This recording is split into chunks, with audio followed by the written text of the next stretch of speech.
Hi friends, നമ്മളിന്ന് ഇവിടെ ചെയ്തുകൊണ്ടിരിക്കുന്ന വർക്ക് എർട്ടിക വണ്ടിയിൽ നമ്മൾ അടിപൊളിയായിട്ടുള്ള ഫ്രണ്ടിലേക്കുള്ള സ്കർട്ടിങ്, അത് ലിപ്പ് എന്നും പറയാം അല്ലെങ്കിൽ സ്കർട്ടിങ് എന്നും പറയാം. ഇതിന്റെ പ്രത്യേകത എന്ന് പറഞ്ഞത് 4 പീസാണ് ഇതിൽ വരുന്നത്. കറക്റ്റ് ഇത് എർട്ടികയ്ക്ക് വേണ്ടി വരുന്നതാണ്, യൂണിവേഴ്സൽ ഐറ്റം അല്ല. ഈ മോഡൽ 3 പീസിന്റെ 4 പീസിന്റെ യൂണിവേഴ്സൽ വരുന്നുണ്ട്.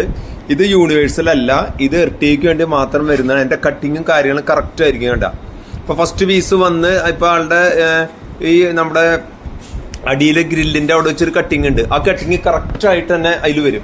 അത് ഞാൻ പറയാൻ കാരണം ഇത് എർട്ടിക്ക് വേണ്ടി മാത്രം ഉള്ളതാണ്, അല്ലാണ്ട് യൂണിവേഴ്സൽ വരുന്നതല്ല. യൂണിവേഴ്സൽ വരുന്നതിന് അങ്ങനെ കട്ടിങ്ങോ കാര്യങ്ങളൊന്നും ഉണ്ടാവില്ല, അതിങ്ങനെ എത്ര കറക്റ്റ് ആയിട്ട് നിൽക്കില്ല. അതേപോലെ ബാക്കിലേക്കുള്ള ഒരു ഡിഫ്യൂസർ അല്ലെങ്കിൽ ബാക്ക് സ്കർട്ടിംഗ് എന്ന് വേണമെങ്കിൽ പറയാം, അല്ലെങ്കിൽ ഡിഫ്യൂസർ എന്നാണ് കറക്റ്റ് പറയുന്ന പേര് ഡിഫ്യൂസർ എന്നാണ്. അപ്പൊ ഈ ഡിഫ്യൂസറിന്റെ പ്രത്യേകത ഗ്ലോസി എന്ന് വെച്ച് കഴിഞ്ഞാൽ പിയാനോ ബ്ലാക്കും അതേപോലെ തന്നെ സിൽവറും, അത് നല്ല ഗ്ലോസി ആയിട്ടുള്ള സിൽവറാണ്. അതുപോലെ തന്നെ ചെറിയൊരു റിഫ്ലക്ടറും കൂടി അതിൽ വരുന്നുണ്ട്. ആണ് ആ റിഫ്ലക്ടർ വരുന്നത് ആ റെഡ് കളറിൽ. അപ്പോൾ ഇത് വണ്ടിക്ക് നല്ല ഷോ വരുന്ന ഒരു ഐറ്റാണ്. ഞാൻ പല വണ്ടികൾക്ക് നമ്മളിത് ഫിറ്റ് ചെയ്തിട്ടുണ്ട്. ഇതിപ്പോൾ നമ്മുടെ ഇരിഞ്ഞാലക്കുട നമ്മുടെ നാട്ടിലുള്ള ഒരു വണ്ടി തന്നെയാണ് കേട്ടോ. നമ്മൾ പല വണ്ടികളും നമ്മൾ പുറമേ നിന്ന് വരുന്ന കുറേ വണ്ടികളുടെ വീഡിയോസ് നമ്മുടെ യൂട്യൂബ് ചാനലിലുണ്ട്. നമുക്കറിയാം എർട്ടികയുടെ തന്നെ വളരെയധികം വീഡിയോസ് എൻ്റെ യൂട്യൂബ് ചാനലിലുണ്ട്. പലരും ചോദിക്കാറുണ്ട് എർട്ടിക മാത്രം വർക്ക് ചെയ്യണല്ലോ, എർട്ടിക മാത്രമാണോ വർക്ക് ചെയ്യണമെന്ന് ചോദിക്കാറുണ്ട്. പക്ഷെ എർട്ടിക മാത്രമല്ല, നമ്മളെല്ലാ വണ്ടികളും നമ്മൾ ചെയ്യുന്നുണ്ട്. എല്ലാ വണ്ടികളുടെ വീഡിയോസും നമ്മുടെ യൂട്യൂബ് ചാനലിൽ കിടക്കുന്നുണ്ട്.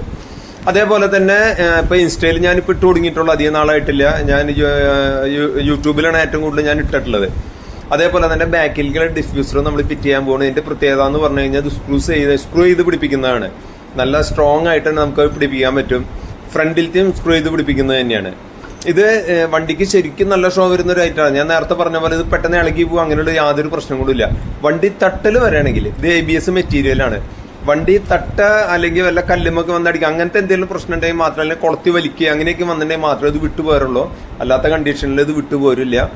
6 സ്ക്രൂസ് വെച്ചിട്ടാണ് നമ്മളിത് ഫിറ്റ് ചെയ്യുന്നത്. മുകളിൽ 3 സ്ക്രൂ അല്ലെങ്കിൽ 4 സ്ക്രൂ മുകളിൽ വരും, അടിയിലും 4 സ്ക്രൂ വരും. അങ്ങനെ 4 അല്ലെങ്കിൽ 8 സ്ക്രൂളം ടോട്ടൽ വരുന്നുണ്ട്. അപ്പൊ ഇതിന്റെ പ്രത്യേകത എന്ന് പറഞ്ഞു കഴിഞ്ഞാൽ വണ്ടിക്ക് നല്ല ഇടുപ്പ് വരുന്ന ഒരു ഐറ്റാണ് ഈ ഡിഫ്യൂസർ. കാണുമ്പോൾ നമുക്കറിയാം, നമ്മുടെ ഫ്രണ്ടിലൊരു വണ്ടി പോകുമ്പോൾ അതിന്റെ ബാക്ക് കാണുമ്പോൾ നല്ലൊരു സ്റ്റൈലായിട്ട് നമുക്ക് ഫീൽ ചെയ്യും.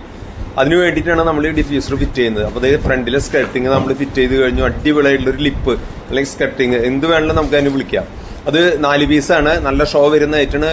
സൈഡ് സ്കർട്ടിങ് നമ്മൾ ചെയ്യാറില്ല, നമ്മൾ ഫ്രണ്ട് ബാക്ക് മാത്രമേ നമ്മൾ ചെയ്യുന്നുള്ളൂ. കേട്ടോ, നല്ല ലുക്കായി വണ്ടി കാണാനായിട്ട്. അപ്പൊ ഇതേപോലെ എർട്ടികയുടെ വളരെയധികം വീഡിയോസ് എന്നുവെച്ചാൽ പല വർക്ക് ചെയ്തിട്ടുള്ള വീഡിയോസ് നമ്മുടെ യൂട്യൂബ് ചാനലിലുണ്ട്. അപ്പൊ ഇതേപോലെ തന്നെ നല്ല അടിപൊളി വീഡിയോ ആയിട്ട് നമുക്ക് വീണ്ടും കാണാം. അപ്പോൾ ഓക്കെ, ബൈ.